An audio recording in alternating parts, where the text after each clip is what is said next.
Hello, everybody. Welcome. My name is Sharon Bonney. I'm the CEO for COABE, and I'm delighted to welcome you to our session today, Facebooking with the Fellows.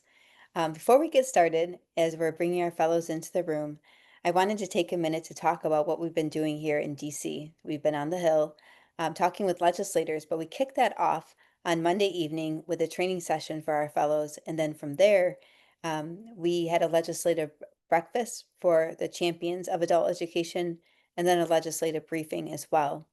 And we had a full room that came to see the panel session where we really talked about a wonderful adult learner who had been bullied and sidelined in the typical public school classroom.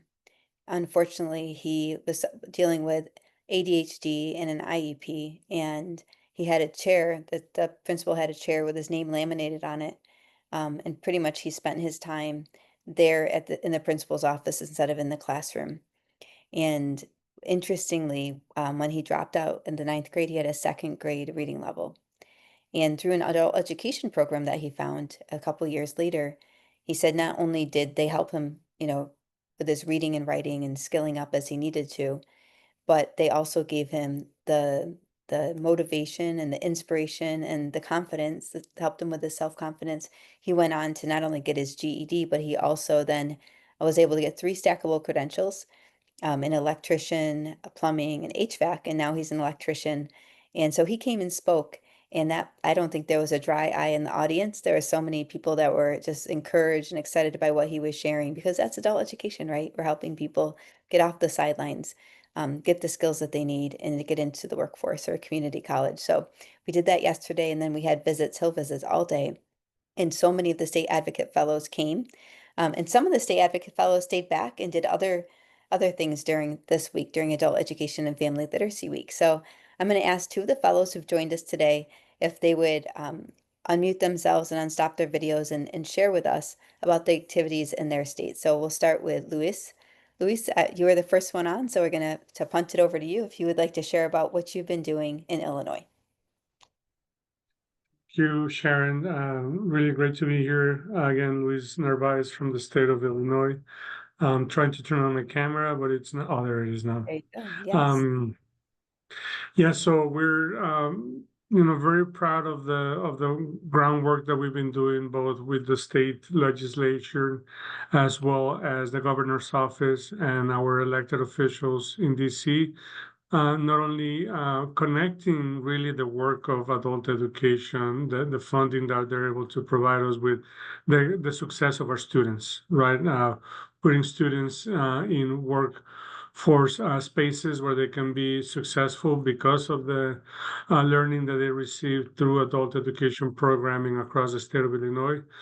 So making sure that we have stories that our elected officials can hear directly from regarding the impact has really played a huge role for us. And just had a meeting with Governor J.B. Pritzker of the state of Illinois this Monday morning, not only celebrating Adult Education and Family Literacy Week and the start of the Hispanic Heritage Month, but also celebrating the success of a few of our adult education learners that we were able to bring in front of him, and him recognizing, right, the value of our programs, not only those that are within community colleges like mine, but those that are also standalone programs in just changing students' lives. So we've been doing a lot of groundwork, a lot of door knocking, but we're very proud to be in a state amongst leaders that really understand the value of investing in adult education and that care about the success of our student learners. That's awesome. And Luis, so in your state, you were able to get a gubernatorial proclamation. Is that what I just heard you say? Correct. That's wonderful. And so you met with the governor, you took pictures, you probably posted it to LinkedIn and to our Padlet, I'm guessing. We're in the process of doing that along with the appropriate hashtags. Right. Good, good, good. Well, we love to amplify your success, and that's just wonderful that you're able to do that. As you're thinking about what's taking place in Illinois, do you have any words you'd like to share with our guests that have joined us today? Absolutely. Again, make sure that you put the voice of students forefront and center. Make sure that you have students. Those are our best ambassadors, right? The completers of our programs who can really share how they were able to benefit from adult education, supports adult education instruction, as well as where they are now as a result of the tools that they were able to receive from us. I think that goes a very long way in making sure that elected officials and other policymakers have adult education front and center. So whenever possible, my recommendation would be to make sure that you have students with you speaking on behalf of the program about their experiences and what they were able to gain through that. That's great. Thank you so much. Anything else you'd like to say before we go to Katie? I just want to make sure that people understand that we're able to amplify the importance of this week in different spaces. Definitely starting with, as you mentioned, social media and a post that recognizes this. It's a great first step.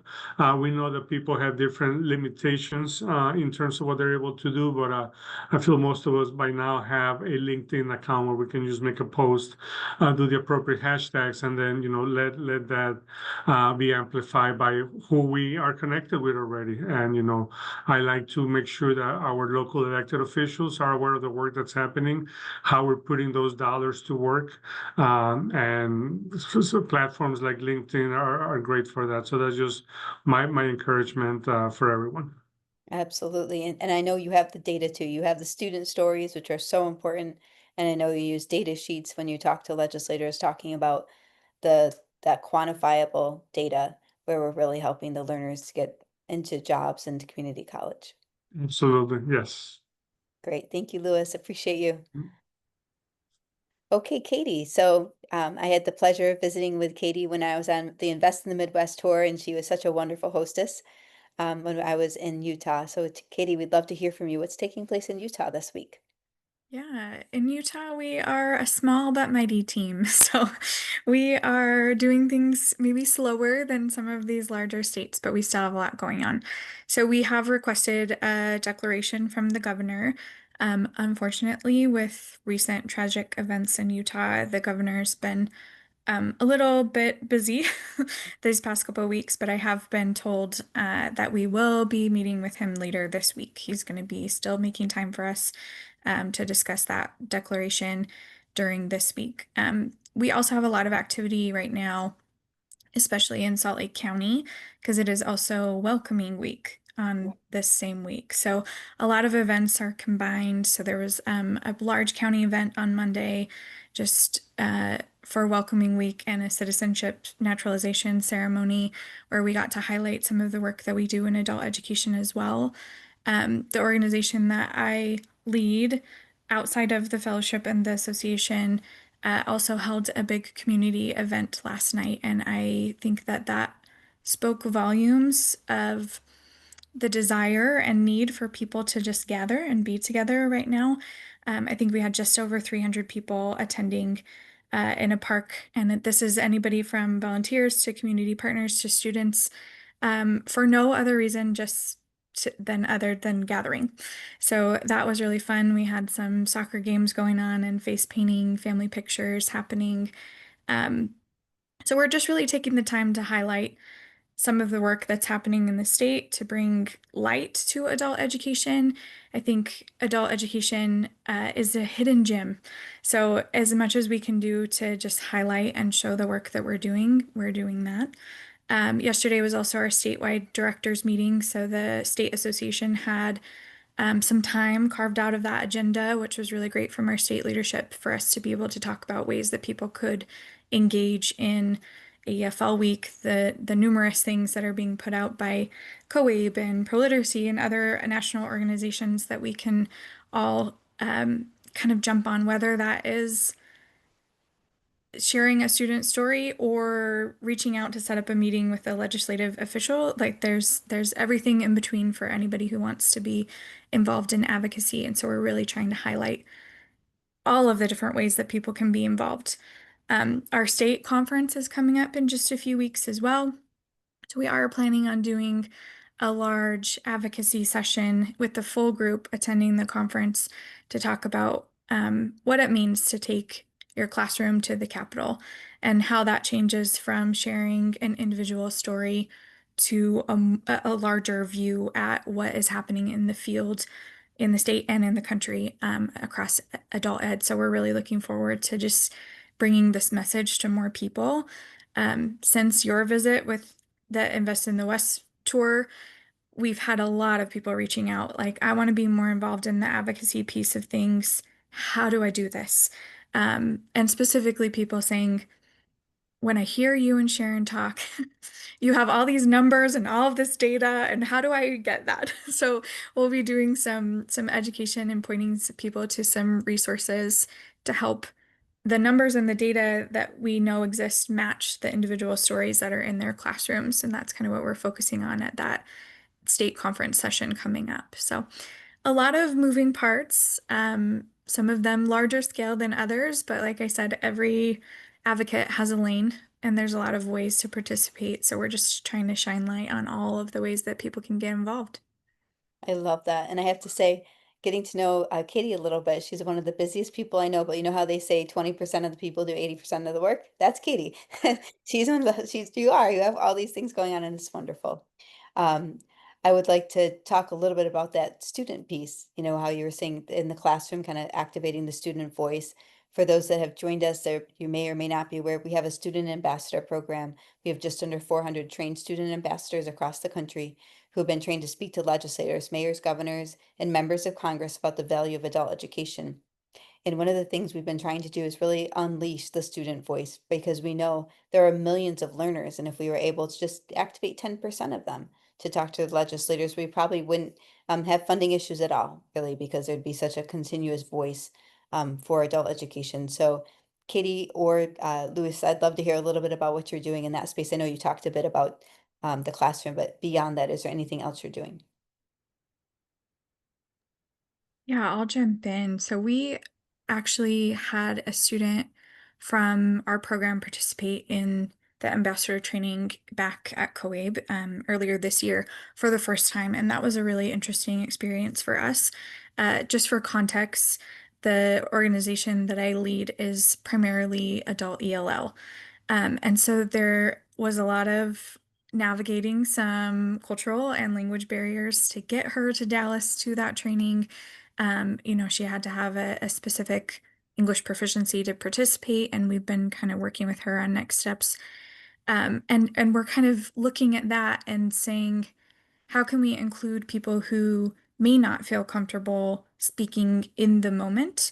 Because that is a lot of our English language learners, and I don't want them to be left out of these conversations. And so we have some of our local programs in Utah are doing some classroom activities where they're having people write or record their stories to be shared so that there's, that prep and planning time that people feel confident and have the agency to share their story in a way that's meaningful for them.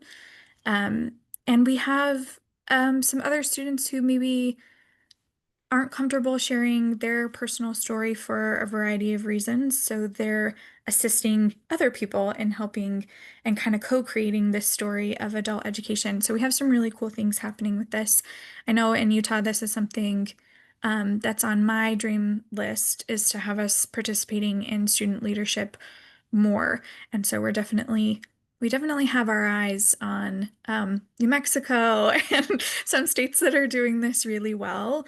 And I point out New Mexico because they're a state that's similar in size to us. And I think that's really important that we're recognizing the small can be mighty as well. So just getting that involved. So lots of creative ways to get people telling their stories, definitely. That's great. And I just want to also give a little pitch for New Mexico as well. They brought 6 or 7 adult learners. And so just one of the learners, when he was speaking, I said afterwards, after we were talking, I'm like, oh my goodness, I'm such an underperformer compared to you. So he, he spent, and he talks about this, so I know it's okay to share this. He's spent years like, involved with drugs and gangs and homeless. And then he found out about an adult ed program and he got sober and he got his GED And now he works 3 jobs and goes to college. And I'm like, that's just amazing. Like, look at that transformation of adult education right there. Right. So that was really wonderful hearing these different stories of how adult education transformed their life. We did a student roundtable there, yes, last night, and just hearing from them was very, very touching and encouraging and inspiring. And that kind of goes to what Lewis was talking about, capturing those student success stories and sharing them out, because that really is what tells the true story and motivates the legislators and the funders and the general public to support what we're doing. Yeah, and to echo what has been said, you know, different students will be at a different comfort level in terms of engagement. I think you know, if they don't want their face or their voice to come out, having them write their stories is important. We have also encouraged them to write to their elected officials themselves. And kudos to the website and the platform. There are so many resources. That's one thing that I want to put out there on COEF's website that really makes it easy for us as we work with students on providing them the tools necessary to know who to contact, how to contact them. It's so simple and so easy. And just really want to acknowledge all the work that goes behind the scenes in providing those type of platforms so that in a couple of clicks, we can put out messages to elected officials primarily and policymakers.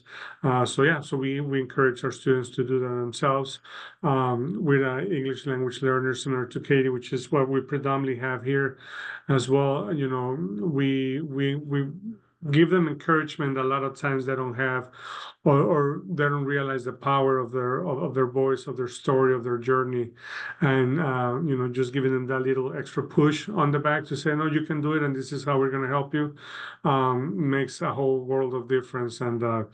And we are hearing now from those who receive our letters, our messages, acknowledging the fact that they got to hear from students and how appreciative they are of that. That's great. Thank you, Lewis. I actually put the link in the chat box because for our viewers, you can check that out. And there are so many, all of those links in there are hot links you can click in there. And a few of them are very student specific. So there's templates so that the student, it helps the student tell their story. That's editable so they can change up what they want to. It kind of gives them, you know, a way to follow along. But there's also a link where they can take a short video of themselves telling why it's important to fund adult education, and they can share that as well. COAB also has, on our Educate and Elevate campaign, we have student success stories for each state. So when we talk to legislators, we always bring those with us, and we always look for success stories, and there's so many of them. This is what I'm amazed by, right? It's like every time I'm having a conversation, I'm hearing about more and more success stories, but our goal is that along with the data, we have those wonderful stories as well that help kind of move the needle for funding. But yeah, we try to provide a lot of ways for learners to participate, to share their story through like I said, the Student Ambassador Program as well, which is completely free. I should also mention here that we have a student leadership initiative, and part of that is our Students as Leaders Summit. And it's completely free for learners to attend. And through generous sponsorship from the Dollar General Literacy Foundation, we were able to have 278 attend last year. That's what Katie was referring to. She had a learner who attended the Dallas conference, but 278 that attended last year. We're expecting 500 this year. So excited about that. We want to continue to see that kind of growth. And we want to continue to see people lifting their voice for advocacy. I'd probably be remiss to mention that we've had about 27,000 emails that have gone to Congress since July 1st. That's directly from our field. That's people like you and me, just, you know, doing, as Lewis said, those 3 quick clicks to let legislators know that adult education matters.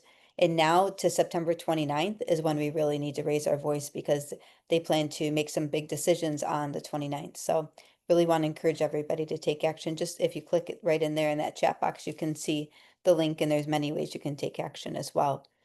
Ways that are suited for you, ways that are suited for your students, because we know people like to respond in different ways. Katie and Lewis, do you have anything else you'd like to share?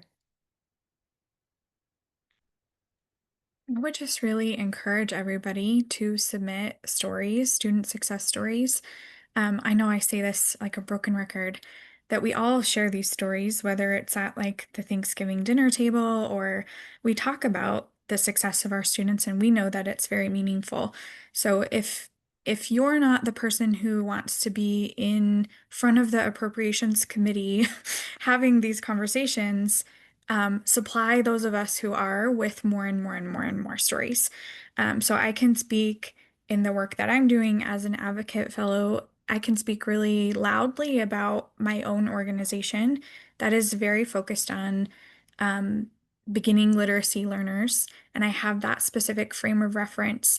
And I'm doing everything that I can right now to learn about what else is happening in my state, what else is happening in other states, to be able to share the full scope of adult education, which I think that right now, during these high-level conversations, is really important that we remember adult education spans from pre-literacy all the way into like higher career and these technical degrees and certificates. That it spans the whole spectrum.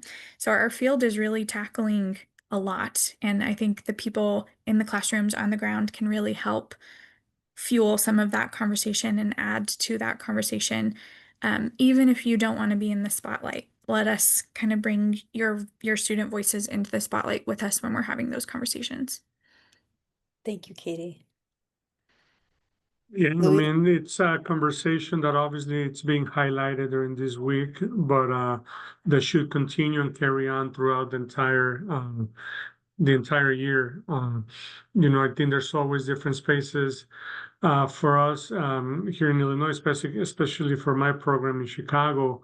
Our HSC annual graduation is an outstanding space where we're able to capture students' stories, and we create a whole video montage where they're sharing just the impact that adult education had in their being able to complete our HSC program and earn their Illinois high school diploma. So, if for whatever reason you're watching this and you just were very overwhelmed this week with everything else going on, to take action, it doesn't stop on Friday, it doesn't stop on Saturday of this week, right?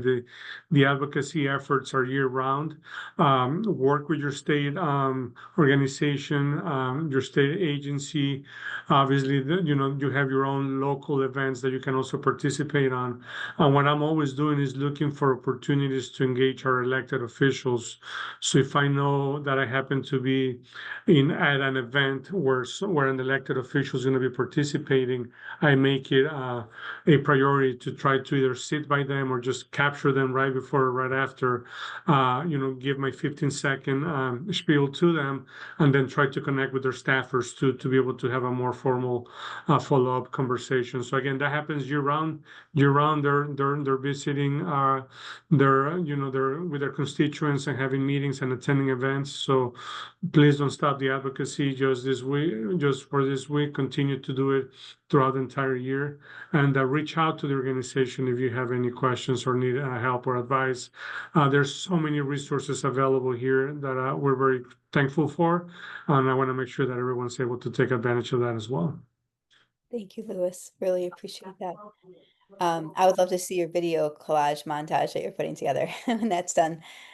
We love to uplift what the field is working on. I also just want to put it out there, if there's any questions as we're coming up on that half an hour here, if there's any questions from those who've joined us, now's your opportunity. You can post them in the Q&A section. We'll give folks just a minute. I'll also say I've been seeing so much on LinkedIn for this. For me, this is like the place to go on LinkedIn, right? To see what's taking place all across the country. But we also have a Padlet with over 400 activities as well that are taking place all across the country too. So wanted to share that. And I've been seeing, the statewide activities, but also local programs, uplifting what they're doing, and individuals too. And so many that have joined us here in DC as well. So a lot's taking place, a lot of mayoral and gubernatorial proclamations. I would be remiss to mention Sarah Quick from Ohio. So she's last year's State Advocate Fellow. She stayed on as a mentor this year. She has brought 30 mayoral proclamations to the table. I think that's a win. That's the first we've ever seen that. So many proclamations by mayors. But thank you, Sarah, if you're on and viewing this. We really appreciate all that hard work.